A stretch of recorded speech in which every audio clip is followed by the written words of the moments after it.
Ndugu zangu, kupungua kwa nguvu za kiume sio umri tu, ni kwamba mwili wako unatoa ishara moja kwa moja kwamba kuna changamoto za kiafya ambazo uko nazo ndani ya mwili wako. Sasa wengi wamekuwa kifahamu kwamba pungufu wa nguvu za kiume labda umri umeenda, labda umezeeka. La hasha, sio hivyo. Nguvu za kiume zinasababishwa na mambo kadha kadha ambayo inaonyesha kwamba afya yako haiko sawa. Na tunapoongelea nguvu za kiume, wengi wajui nguvu za kiume, tuongelea hali ambapo mwanaume anashindwa kusimamisha uume vizuri. Ndio maana ambayo tunasema kupungua kwa nguvu za nini? Kwa nguvu za kiume. Kwa hiyo unaposhindwa kusimamisha vizuri, unaposhindwa kuperform tendo la ndoa vizuri, moja kwa moja hiyo ndo tunaita nguvu ya kiume. Kwa hiyo unakuta nguvu inapungua haraka sana wakati wa tendo la ndoa. Hiyo ni changamoto namba moja. Lakini namba mbili, unakuta hamu ya tendo la ndoa inapungua, au wengine hawapo. Tushakutana nao, unakuta mwanaume anakuambia mimi sina kabisa hamu ya tendo la ndoa, sina hisia kabisa ya kufanya tendo la ndoa. Kwa hiyo ni vitu ambavyo vimekuwa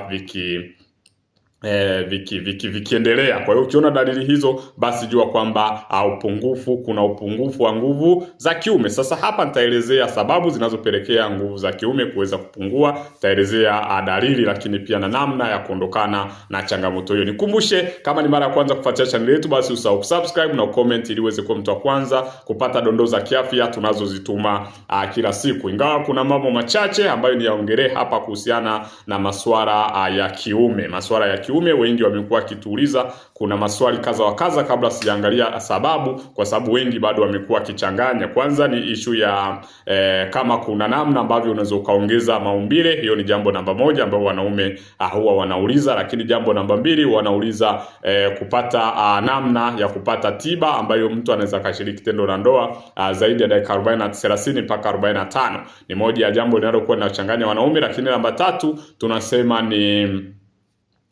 tunasema ni kwamba wao wamekuwa kiuliza kwamba kuna namna ambavyo mtu amefikia sehemu anapoenda kumwaga zile mbegu anapata maumivu ya korodani, lakini pia au korodani inakufa ganzi moja kwa moja. Kwa hiyo naomba nijibu haya maswali kabla sijaingia kwenye sababu za kupoteza nguvu za kiume mapema. Kwamba kuhusiana na kupata namna ya kuweza kuongeza uume au kuongeza maumbile, kwa kweli hiyo tiba haipo, na inaweza kawepo au isiwepo. Haipo kwa mtu ambaye amezaliwa na uume ukiwa mdogo. Kama umezaliwa na uume mdogo, basi jua kwamba hiyo tiba haipo moja kwa moja, na hakuna uhusiano wa kuwa na uume mdogo na kumridhisha mwanamke. Unaweza kuwa na uume mdogo na ukamridhisha mwanamke, unaweza kuwa na uume mkubwa ukashindwa kumridhisha mwanaume. Lakini ipo kwa yule mtu ambaye unakuta alizaliwa mwanzoni na uume wake mkubwa, lakini kutokana na changamoto za hydrocele, varicocele, ngiri, kujichua, unakuta ule uume unakuwa mdogo, unaonekana tena mdogo. Mwanzoni ulikuwa mkubwa, lakini baadaye unaonekana tena mdogo. Huyu mtu akipata namna tiba anaweza kukaa vizuri.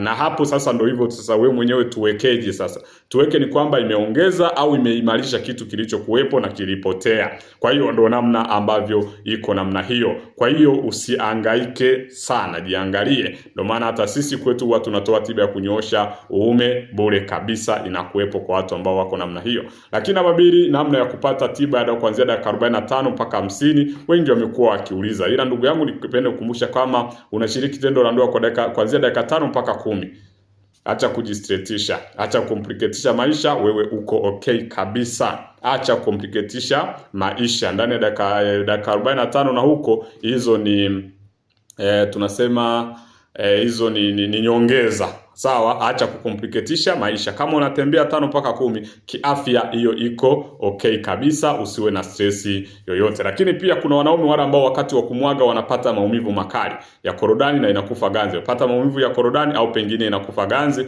Hiyo ni changamoto mojawapo inayoonyesha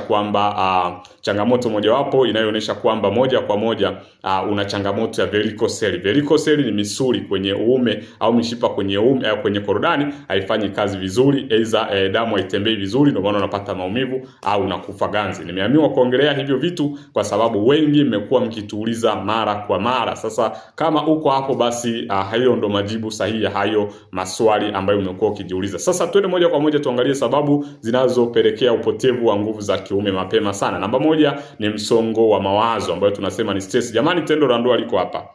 Tendo la ndoa liko hapa. Huwa tunasema stress huwa inapunguza homoni ya testosterone na hamu ya tendo la ndoa. Homoni ya testosterone ikishapungua, hamu ya tendo la ndoa moja huwa inaisha. Dhibiti msongo wa mawazo. Msongo wa mawazo ni namba moja.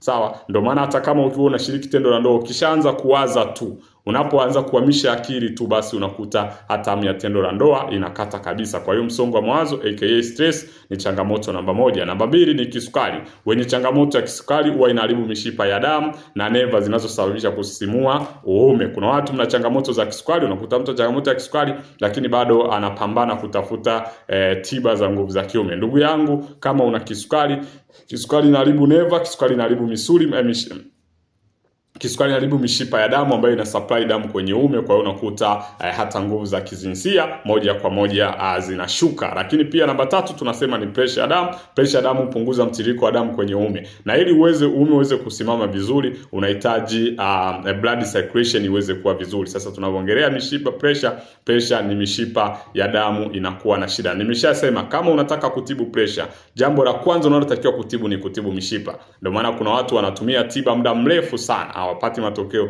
Kama hujatibu mishipa, unakuwa hujatibu chanzo cha tatizo. Kwa watu wenye kisukari, tibu kongosho. Kongosho ndo kiwanda. Sawa, insulini ni product inayozalishwa na kongosho. Kwa hiyo ukitibu kongosho ni rahisi sana kuondokana changamoto ya kisukari. Pata tiba sahihi, lakini pia pata miongozo ambayo utakuwa umepewa na wataalamu, utaweza kukaa moja kwa moja. Lakini pia mzunguko mbaya wa damu.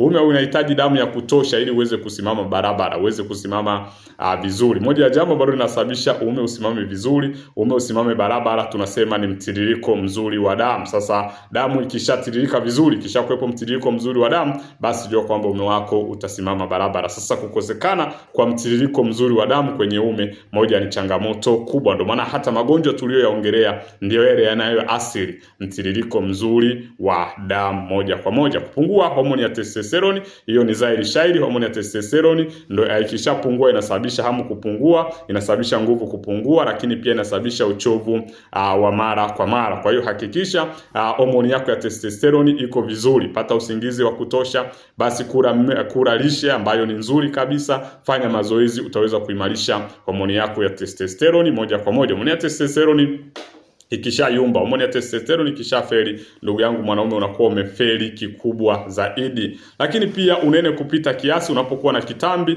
basi jua kwamba unakuwa na mafuta mengi. Yale mafuta mengi huwa yanapunguza homoni ya testosterone. Testosterone ni homoni inayoleta fanya hamu ya tendo la ndoa, lakini pia nguvu, kuweza kuwa na energy ya kutosha zaidi. Sasa unapokuwa na kitambi, unapokuwa na unene kupita kiasi, jua kwamba mafuta yamekuwa yanaongezeka. Mafuta yakishaongezeka, basi inapunguza testosterone moja kwa moja, ambayo inaweza kuleta shida kwenye mwili wako. Ndio maana nguvu za kijinsia zinakuwa zinapungua. Lakini pia matumizi ya pombe na sigara huwa inaharibu mishipa ya damu na kupunguza nguvu. Jamani, matumizi ya pombe na sigara ni jambo jingine ambalo tumekuwa tukiliongelea mara kwa mara. Sasa nikukumbushe kwamba ukiendelea kutumia hivi vitu, ndio unaharibu mishipa yako. Sawa, lakini kinga yako ya mwili inashuka kila siku. Jamani, matumizi ya pombe na sigara, litambue hilo jambo, sio salama. Na wengine tukiwauliza watakwambia, dokta, mimi nimekuwa nikifanya hivi muda mrefu, nimekuwa nikitumia pombe muda mrefu, nimekuwa nikitumia sigara muda mrefu, sijawahi kupata shida yoyote. Ndugu yangu, nikukumbushe, ikitokea mwili wako umeuchezea rafu, yani mwili wako ukauchezea rafu, jua kwamba siku moja ule mwili utakuja kukulipa. Ule mwili utakuja kulipa, ule mwili utakuja kurudisha change. Sawa, siku ukiingia kwenye 18 utakubana haswa. Kwa hiyo ndugu yangu, tusichezee afya tulionayo. Kama kuna baadhi ya vitu unaweza kupunguza au ukaacha kabisa, kama utaona ni vitu ambavyo vimeongelea mara kwa mara, kwa sababu ukiongelea pombe inaongelewa mara kwa mara, lakini sisi don't care. Ni kitu ambacho kinatupa furaha, lakini pia angalia, ukishaingia kwenye 18, wanaohangaika sio wewe tena, ni watu wengine. Ndio maana ukienda hospitalini, ukisharazwa hospitalini, wanaohangaika tena sio wewe. Wewe si ulikuwa unakunywa pombe fresh, ulikuwa unakunywa sigara fresh, wanaohangaika sio wewe tena, ni watu wengine. Sasa kwa nini uhangaishe watu wengine? Sawa, tengeneza mazingira ya kuhakikisha afya yako hata kwa watu wengine inakuwa salama. Lakini pia tunasema punyeto kupita kiasi na utegemezi wa picha za ngono. Kuna mtaalamu mmoja alisema punyeto sio chanzo cha nguvu za kiume kupungua, ila nikumbushe kwamba punyeto inaharibu mishipa. Sawa, inaharibu misuli na mishipa, lakini pia inatengeneza utegemezi. Sawa, unategemea. Yani kuna mtu leo ameoa, sawa, tulikuwa tunasema namna ya kuondoka changamoto ya punyeto, huyu mtu aoe, lakini hapana, kama ipo kwenye yani huyu mtu ameshaitegemea, ili aweze kulizika lazima apige punyeto. Sasa ile punyeto huwa inaathiri misuli na mishipa taratibu, siku kwa siku. Kwa hiyo inapoharibu siku kwa siku haiwezi kukupa matokeo siku hiyo hiyo, lakini ni matokeo ya muda mrefu. Ndio maana leo mtu anakuambia, unamkuta mtu ana miaka 40 anakuambia, daktari, mimi na changamoto na mwaga haraka. Unamuuliza, umewahi kupiga punyeto? Anakuambia, nimewahi kupiga mwaka 90 huko, nilikuwa form 4. Sawa, raia ana miaka 40, ile inalipa. Yaani afya unayofanya inalipa tu, lazima itakulipa. Mwili ukiuchezea rafu huwa una rekodi. Ukikurekodia, mwisho wa siku ukilala, jua hiyo chuma imeenda. Kwa hiyo tutambue hilo, tujue kwamba afya yetu sio kitu cha kuchezea, ni tunu ambayo unatakiwa uilinde. Lakini pia kukosa usingizi wa kutosha. Testosterone tunasema homoni huwa zinazalishwa sana wakati wa usingizi, wakati umelala. Kwa hiyo unapokosa usingizi mzuri, basi jua nguvu za kiume zinapungua moja kwa moja, kwa sababu homoni zinazalishwa usiku, ziwe za mwanamke au ziwe za mwanaume. Unapolala basi itakuwa vizuri zaidi. Lakini jambo lingine ni magonjwa sugu. Kuna watu wana changamoto ya figo, wana changamoto ya moyo, wana changamoto ya tezi dume, huathiri uwezo wa moja kwa moja wa tendo la ndoa. Sasa niambia hapo chini kwenye comment, unafikiria wewe ni kitu gani kilichokusababisha nguvu zako za kiume kuweza kupungua moja kwa moja. Tuangalie ni dalili zipi za awali ambazo zinaonesha nguvu zako za kiume zimepungua moja kwa moja. Lakini pia namba moja, tunasema dalili namba moja ni kusimama kwa uume kupungua. Unasimama kwa uume kupungua. Sawa? Unakuta unasimama lakini pia uume unakuwa unapungua. Unapungua. Ndio maana nimewaambieni kwamba wale mnao mnasema tiba ya kuweza kuongeza uume ipo au haipo. Kuna watu ambao uume unapungua kwa sababu ya hizi changamoto nyinginezo, varicocele, hydrocele na ngiri, uume unaonekana kama wa mtoto.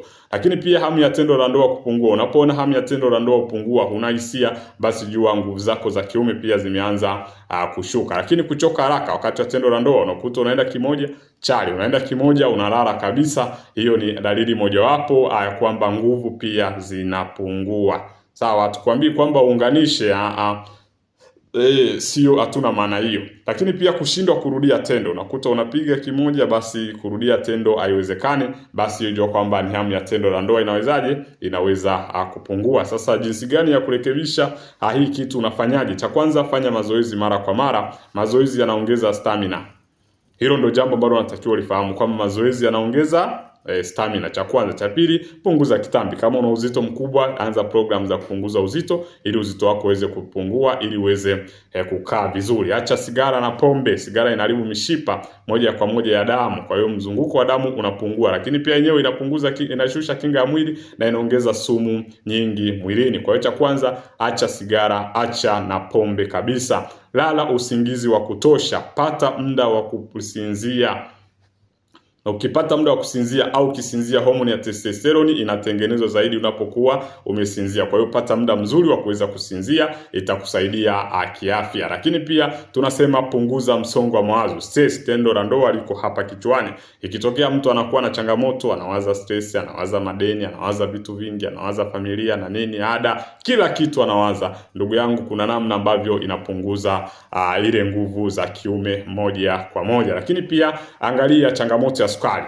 Pima changamoto ya sukari uweze jua je, sukari ninayo, pressure ninayo, au homoni pia ziko sawa au haziko sawa. Ni jambo jingine ambalo unatakiwa kulifahamu. Lakini pia kula vyakula vinavyoongeza mzunguko wa damu. Vyakula vinavyoongeza mzunguko wa damu ni vizuri sana, ambavyo tunasema ni vyakula unaweza kusema vinaongeza nguvu za kiume, ila vinaongeza mzunguko wa damu. Mzunguko wa damu ukishakuwa vizuri, basi hata performance kitandani itaweza kukaa vizuri. Kwenye video ambayo ilishapita tumeshaongelea vile vyakula vinavyoongeza mzunguko wa damu au vyakula vinavyoongeza nguvu za kiume moja kwa moja. Na kitu ambacho tumekuwa tukiwaambia wanaume, hakikisheni mnaacha kutumia zile booster na energy drink ambapo mnapokuwa mnaenda kufanya tendo la ndoa. Ndio maana wanaume wengi sana wanafia gesti. Kinachofanya wafie gesti ni matumizi ya booster na energy drink. Na unakuta watu wanaotumia hivi vitu tayari wana changamoto za moyo, una changamoto ya pressure, una changamoto una changamoto yote ya moyo. Kwa hiyo lazima moyo wako utasimama tu, hamna namna.